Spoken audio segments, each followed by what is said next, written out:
Hello friends, मैं आपका host Dhananjay Dubey एक बार पुनः आप सभी के अपने YouTube channel medico and poetry with Dhananjay पे सभी व्यूअर्स का स्वागत करता हूँ। चलिए आज कुछ नया सीखते हैं। काफ पेन, पैरों की पिंडलियों में दर्द होना या मरोड़ उत्पन्न होना, जिसे हम काफ पेन कहते हैं। दरअसल व्यक्ति को जब इस तरह की समस्या होती है तो नॉर्मल एनाल्जेसिक लेने से यह दर्द सामान्यतः समाप्त हो जाता है, बट पुनः कुछ समय के बाद वह दर्द की समस्या बनी रहती है। तो हम समझते हैं कि कैसे पैरों के पिंडलियों में जो आपके दर्द हो रहा है, मरोड़ उत्पन्न हो रहा है, उसको परमानेंटली कैसे ठीक करें। तो आज इस वीडियो में हम इसी को समझेंगे। तो चलिए वीडियो पे आप हमारे बने रहिए, और यदि आप हमारे इस चैनल पे पहली बार हैं तो कृपया चैनल को सब्सक्राइब कर बेल आइकन पर ऑल नोटिफिकेशन को क्लिक करें, जिससे कि दवाइयों से संबंधित जानकारी की नोटिफिकेशन सबसे पहले आप तक पहुंचे। तो चलिए शुरू करते हैं। काफ पेन, हम समझते हैं कि यह काफ पेन क्यों होता है, किन कारणों की वजह से हमारे पैरों की जो पिंडलियां हैं उसमें दर्द होने लगता है। तो जब किसी डिफिशियंसी की वजह से, आपके मिनरल की डिफिशियंसी की वजह से, जैसे आपके विटामिन B12 हुआ, आपका फॉलिक एसिड हुआ, आयरन हुआ, कैल्शियम हुआ, विटामिन D3 हुआ, इसके शरीर में जब हमारी मात्रा कम हो जाती है, इसकी डिफिशियंसी होने लगती है, तो हमारे पैरों की पिंडलियों में दर्द और मरोड़ उत्पन्न होने लगता है। और किसी विशेष प्रकार की बीमारी में भी इस तरह की समस्याएं देखी गई हैं कि पैरों की पिंडलियों में दर्द होता है। जैसे कि वो बीमारी कौन कौन सी बीमारी है जो पैरों की पिंडलियों में दर्द बनाने के पीछे एक महत्वपूर्ण कारण अदा करती हैं। तो यदि किसी व्यक्ति को थायराइड की समस्या है तो उनमें इस तरह की समस्या देखी जाती है। यदि व्यक्ति को डायबिटीज है, उसे मधुमेह रोगी है व्यक्ति, तो उनमें भी इस तरह की समस्याएं देखी जाती हैं। हाइपर यूरिसीमिया के केस में भी देखा जाता है, जब शरीर में आपके यूरिक एसिड की मात्रा बढ़ जाती है तो उसके फलस्वरूप भी इस तरह की समस्याएं देखी जाती हैं। और एक विशेष प्रकार की बीमारी है DVT, डीप वेन थ्रोम्बोसिस जिसे हम बोलते हैं। जब आपके पांव की पिंडलियों में जो बारीक नसें होती हैं उनमें सूजन आ जाती हैं, इन्फ्लामेशन बन जाती हैं, तो उस केस में भी पांव की पिंडलियों में दर्द होने लगता है, मरोड़ उत्पन्न होने लगता है। तो इस चीज को हम समझते हैं कि यदि पिंडलियों में दर्द किसी विशेष प्रकार की बीमारी की वजह से है, तो जैसे जैसे उस बीमारी में सुधार होने लगता है दवा चलने के फलस्वरूप, तो पांव की पिंडलियों में भी दर्द का जो स्तर होता है वो धीरे धीरे कम होता जाता है, सुधार आने लगती है।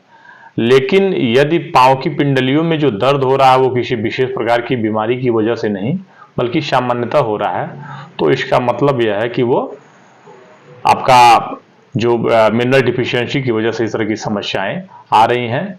तो उनमें कौन कौन से ट्रीटमेंट चलते हैं हम उसको समझ लेते हैं।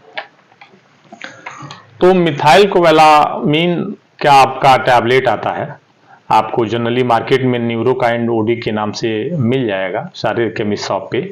तो उसको दिन में एक बार लेने की सलाह दी जाती है।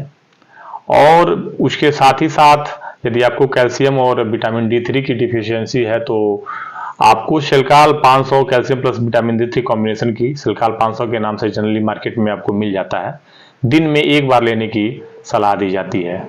इसके साथ आपको विटामिन D3 का पाउडर आता है, जिसे हम कोलिक एसिफेरॉल का पाउडर भी बोलते हैं, वो 60 लाख के आयु की यूनिट में आता है, उसको सप्ताह में एक बार लेने की सलाह दी जाती है। इसके अलावा आपको आयरन की डिफिशियंसी की पूर्ति के लिए डेक्सोरेंज और फॉलिक एसिड की कमी की पूर्ति के लिए आपको फुलवाइट नाम से मिल जाता है, हर सारे केमिस्ट शॉप पे इजिली आपको मिल जाएगा। तो दिन में एक एक गोली लेने की सलाह दी जाती है। और यही आप आयरन और फॉलिक एसिड कॉम्बिनेशन का आप लेना चाहते हैं तो फेरिसिप एक्सट्री और ओरोफोरेक्सी नाम से मिल जाता है। तो अलग अलग लेने से बेहतर है कि आप कॉम्बिनेशन में एक ही दवा आपको खानी पड़ेगी। तो फेरिसिप एक्सट्री या ओरोफोरेक्सी दिन में एक गोली लेने की सलाह दी जाती है। और कुछ कुछ मरीजों में जिनमें ये समस्या का स्तर ज्यादा है, कुछ ज्यादा परेशानियां हो रही हैं, दर्द ज्यादा उत्पन्न हो रहा है, मरोड़ ज्यादा हो रहा है, तो कुछ कुछ मरीजों में आपको प्रीगाबालिन 75 मिलीग्राम की टैबलेट भी लेने की सलाह दी जाती है दिन में एक बार। तो यह इसके ओरल थेरेपी हो गए। इसको आप 20 से लेकर के और 30 दिन तक ये दिखाते हैं जनरली, तो आपको इस बीमारी की समस्या से आपको निजात अवश्य मिलेगा। लेकिन यदि आपके पैरों की पिंडलियों में दर्द कुछ ज्यादा असहनीय हो गया है, मतलब कि आपके पैरों को बांध करके, रस्सी से बांध करके या किसी भी चीज से, वस्तु से बांध करके रखना पड़ता है, आपके पैरों की पिंडलियों को रबिंग करनी पड़ती है, सहलाना पड़ता है, ऐसे असहनीय यदि पीड़ा हो रही है तो ऐसे केस में ओरल थेरेपी से नहीं बल्कि इंजेक्टेबल थेरेपी का सहारा लेना पड़ता है। तो हम समझ लेते हैं कि वो इंजेक्टेबल ट्रीटमेंट क्या क्या है, तो हम उसको भी समझ लेते हैं। तो मिथाइल कोबालामिन का इंजेक्शन आता है जो आपको न्यूरोकाइंड के नाम से मिल जाएगा। उसको 5 एम्पूल जो होता है वो उसको लेने की सलाह दी जाती है, मतलब प्रत्येक 1 दिन गैप करके एक इंजेक्शन लेने की सलाह दी जाती है। ये 10 दिनों का प्रोसेस है, 10 दिनों तक चलता है और 5 लेना होता है 1 दिन गैप करके। इसके साथ ही साथ आपका कैल्शियम सल्फेट 10 ml का एम्पूल आता है, तो उसको 3 दिन तक लगातार लेने की सलाह दी जाती है। तो 3 एम्पूल आप उसको ले सकते हैं। इसके अलावा आपका आर्किटोल 6 लाख आयु की यूनिट में आता है इंजेक्शन, तो उसको भी सप्ताह में 1 बार लेने की सलाह दी जाती है।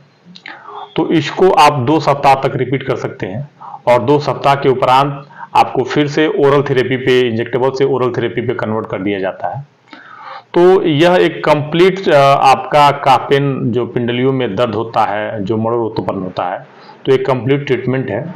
और यदि इस तरह से आप इसका उपयोग करते हैं तो निश्चित तौर पे आपकी पिंडलियों में जो दर्द है उससे आपको निजात मिलेगी, उसमें सुधार आएगा, उससे आपको राहत मिलेगी। तो मैंने इस वीडियो में काफ पेन के विषय में कंप्लीट जानकारी देने का प्रयास किया है कि किन किन कारणों की वजह से दर्द उत्पन्न होता है, इसके क्या ओरल ट्रीटमेंट है, इसके क्या इंजेक्टेबल ट्रीटमेंट है।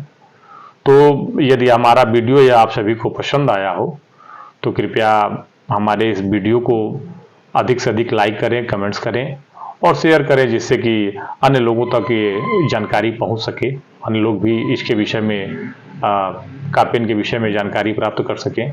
और यदि आप हमारे चैनल पे पहली बार हैं तो कृपया हमारे इस चैनल को सब्सक्राइब करें और बेल आइकन को प्रेस कर ऑल नोटिफिकेशन से जुड़ें, जहां आप पा सकते हैं दवाइयों के विषय में संपूर्ण जानकारी।